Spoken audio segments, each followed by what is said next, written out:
Thank you, everybody, for coming to the Aaron Torres Podcast YouTube page. If you could do me a quick favor, see that little subscribe button at the bottom of your screen? Go ahead, click that subscribe button.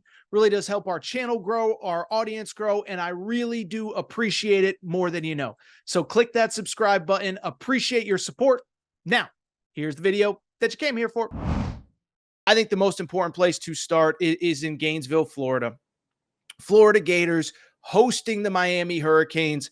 Miami was actually a 2.5-point favorite, and I should have probably known there were going to be some issues in this game when Todd Furman, a buddy of mine, a gambling expert and insider in Las Vegas, said that early Saturday morning all the professional money was coming in on the Miami Hurricanes. Well, the Hurricane landed at Gainesville, baby, and it was ugly. Final score 41-17, and I'll be blunt. We got to talk some big picture issues with Billy Napier. So you look at this game, and listen, bottom line is we've talked all offseason about the Florida Gators. We know what's at stake for this program in year 3 under Billy Napier. But to me, I thought Saturday was such a crucial game for this program because the bottom line is we know how tough the schedule is on the back end. Texas on the road, Georgia on a neutral, Ole Miss at home, LSU at home. And so to me, I didn't think it was even necessarily like you had to beat Miami, but I thought you had to absolutely put forth an excellent performance, right? If you lose on a walk-off field goal and it's an all-time classic, like that's okay. But to the credit of Florida fans, and they deserve credit, they showed out, they were loud, and the one thing you could not do was just lay an absolute egg, because ultimately you do wonder, what is the enthusiasm or excitement for Florida fans to show up at the building, show up at the Swamp over the course of the rest of the year? So it was a huge game from not only a win-loss perspective, but a perception perspective. And that's what made the final result that much more disastrous, as Miami just does whatever they want against Florida. When I look at this loss, couple things stand out. Where you have to be concerned if you're a Florida fan, where you have to be concerned if you're the Napier family and you don't want to get up and move after this season. This game, from a talent perspective, wasn't even competitive. I think that's the scary part if you're a Florida fan. Now, maybe Miami's a little bit better than we all thought. I had them winning the ACC. But even if they're way better than we thought, it wasn't even close.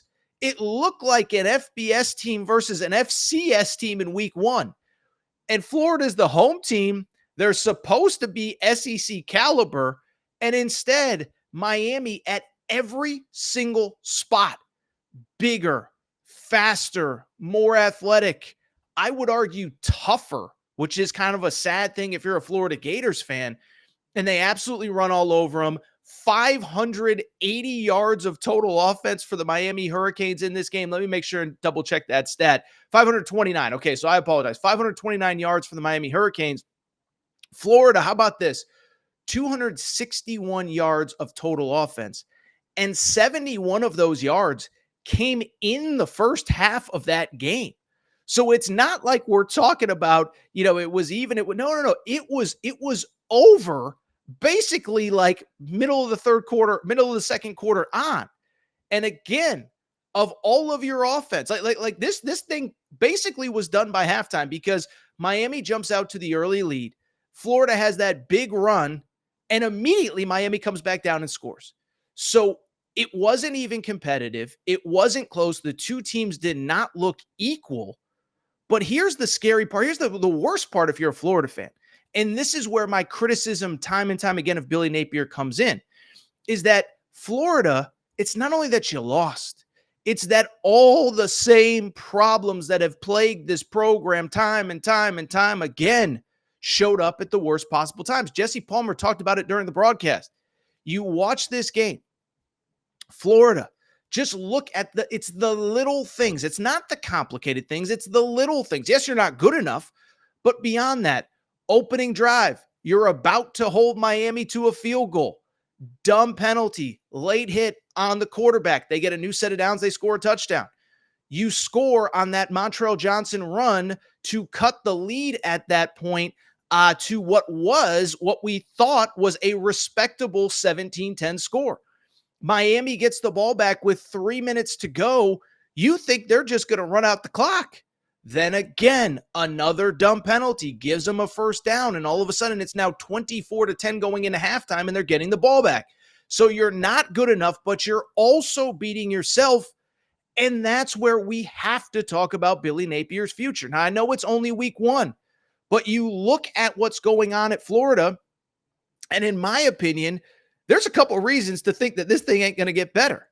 First off, and this is, again, to me, the I don't want to say the most shocking part, but if you're Billy Napier, here's where the issue comes in.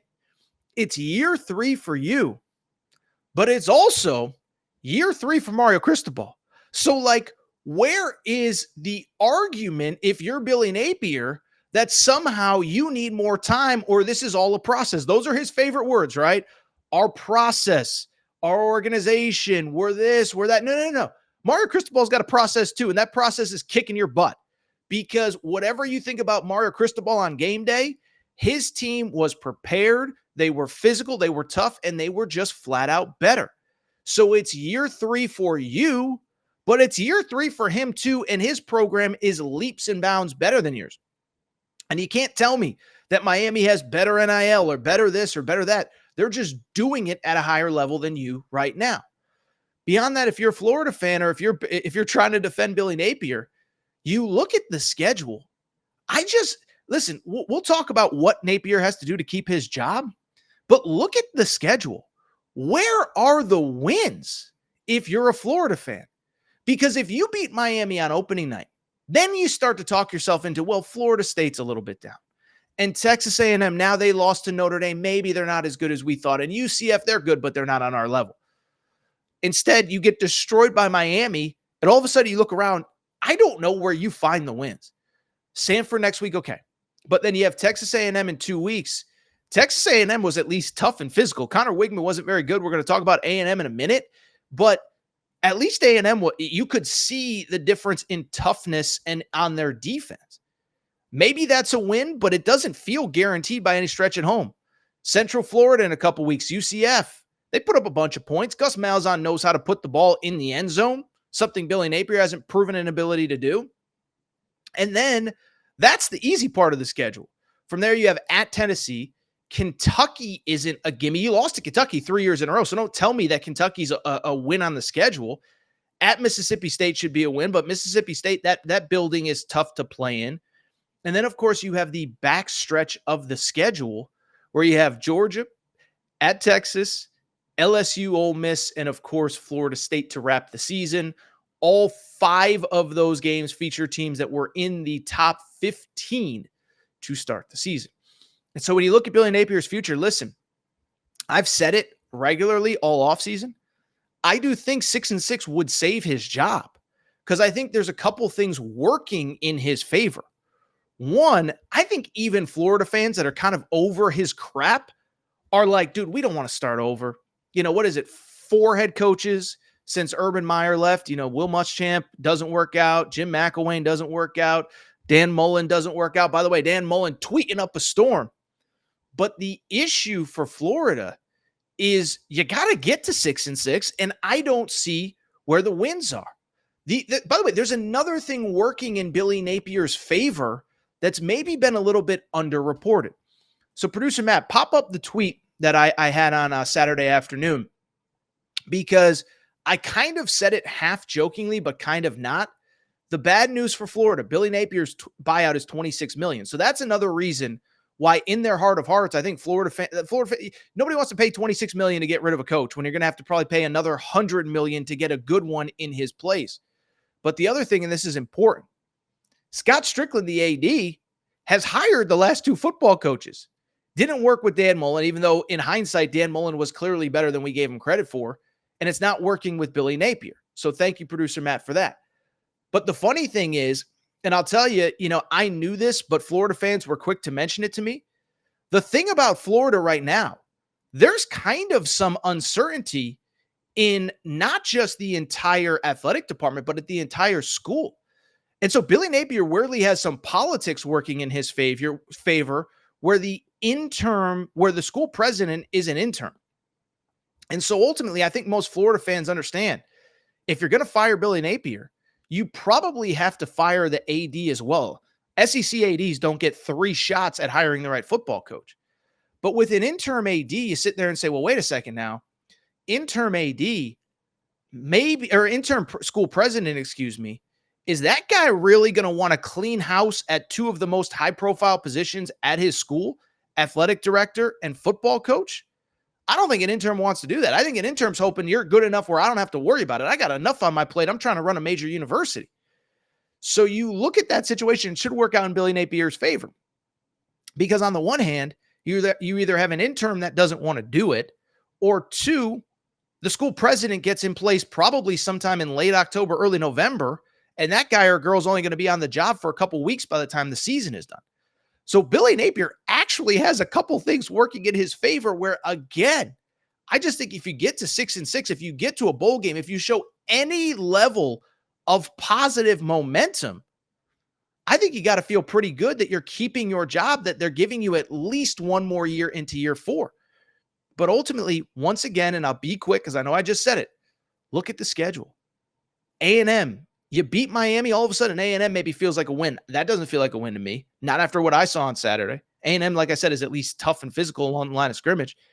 Kentucky's not a win. Kentucky's beaten you 3 times in a row. Tennessee's not a win, tell you that. I don't think Mississippi State on the road is a guarantee. And then again, you get to that back half with Georgia and Texas, LSU and Ole Miss, on and on. So from the Florida perspective, it was a complete disaster. And again, Billy Napier, you just, you didn't have to be great. You just couldn't be terrible. And you were kind of terrible on Saturday. I don't know what to say if you're a Florida fan. Listen, I'm not one of these people that's like, I don't talk about another man's job. Because if you stink at your job, I'm going to call you out on it because people call me out telling me I'm terrible every day. Well, guess what, Billy Napier, you are just not good enough right now. That's got to change in a hurry. By the way, producer Matt chiming in. Producer Matt, for people who don't know, behind the scenes, is an Auburn alum. He's saying Florida is in its Brian Harsin era right now. So not the positive reinforcement you want if you're a Florida fan, but what a freaking debacle. And again, I don't see where I just don't see where the wins are. Just show me the wins. Like, we got Kentucky fans that love this show. Kentucky fans know Kentucky owns Florida right now. By the way, Florida, I'd also add, probably a victim of no divisions because, of course, there's no Vanderbilt. There's no South Carolina on the schedule. I was going to say those are probably the 2 worst teams in the SEC, but at least Vanderbilt picked up a solid win on Saturday against Virginia Tech. South Carolina, I think, just stinks. But Florida, victim of the schedule of no divisions because, of course, both those teams are off the schedule.